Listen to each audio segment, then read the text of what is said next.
Halo teman-teman, pembahasan video kali ini kita akan sedikit mengulas rangkuman pada bab 3 dan nanti di akhir video ada latihan ulangan bab 3. Silahkan teman-teman simak dulu video ini sampai selesai, jangan kemana-mana ya. Cekidot. Apa itu usaha? Usaha adalah banyaknya energi yang diubah dari bentuk satu ke bentuk lain.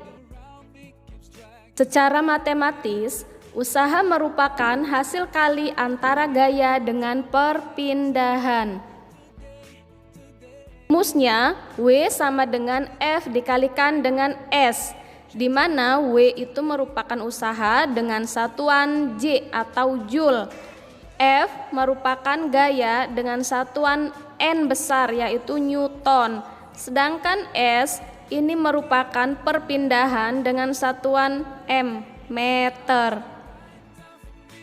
Sebuah benda tidak melakukan usaha atau W-nya itu sama dengan 0 jika gaya yang bekerja pada benda tersebut tidak mengakibatkan benda berpindah. Contohnya saat kita sedang mendorong dinding atau tembok. Menurut teman-teman, ketika kita sedang mendorong tembok atau mendorong dinding, tembok itu tidak akan berpindah. Apakah kita tidak mengeluarkan gaya atau tembok itu tidak memberikan gaya kepada kita? Meski kita telah mengeluarkan gaya sebanyak mungkin, semaksimal mungkin untuk mendorongnya. Tetapi kekuatan tembok justru lebih besar daripada gaya dorong kita sendiri. Akibatnya tembok itu tidak akan bergeser. Berarti kita tidak melakukan usaha. Usaha kita sama dengan 0. Usaha yang dilakukan tiap detik atau tiap sekon disebut dengan daya. Secara matematis, rumus daya adalah P sama dengan W dibagi dengan T, di mana P itu merupakan daya dengan satuan internasionalnya W, dan W itu sendiri merupakan usaha yang dilakukan satuan internasional J atau Joule, serta T merupakan waktu yang diperlukan, satuan internasionalnya sekon. Sekarang adalah definisi dari pesawat sederhana. Berikut adalah gambar dan contoh dari pesawat sederhana ya teman-teman. Bisa kita lihat bahwa pesawat sederhana itu merupakan alat yang digunakan untuk mempermudah manusia dalam melakukan suatu usaha.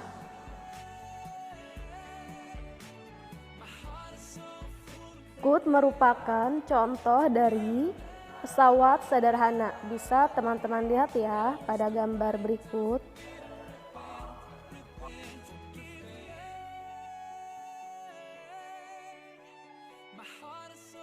Ya, sekarang adalah gambar dari beberapa jenis pengungkit.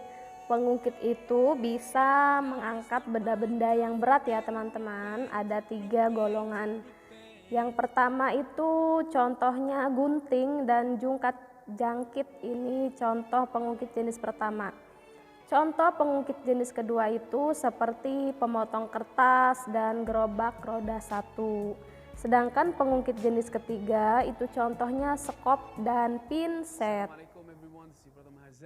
Perbandingan antara berat beban atau W dan gaya kuasa atau F itu sama dengan perbandingan antara lengan kuasa, simbolnya itu LK, dan lengan beban, simbolnya itu L kecil b ya, disebut dengan keuntungan mekanis. Secara matematis bisa teman-teman lihat di sini rumusnya.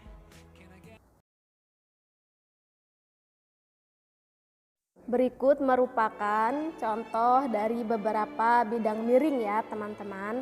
Ada baji, sekrup, tangga, jalan, sama pisau ya. Bidang miring ini bisa kita manfaatkan sudut kemiringannya untuk melakukan beberapa macam pekerjaan.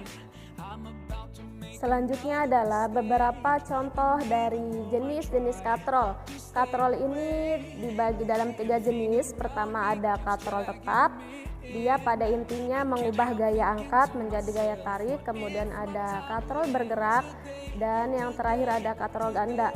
Katrol ganda ini bisa dilihat di gambarnya terhubung dari beberapa tali, yang tali ini menghubungkan katrol yang satu dengan katrol yang lainnya.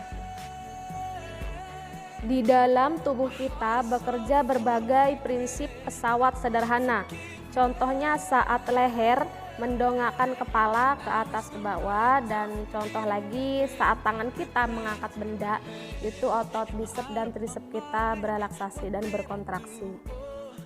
Demikian pembahasan rangkuman dari bab 3 kali ini. Untuk selanjutnya silahkan teman-teman kerjakan latihan ulangan pada bab 3 dari halaman 98 sampai 101. Bagian A, pilihan gandanya, serta bagian B ya. Terima kasih teman-teman. Saya goodbye. Assalamualaikum warahmatullahi wabarakatuh.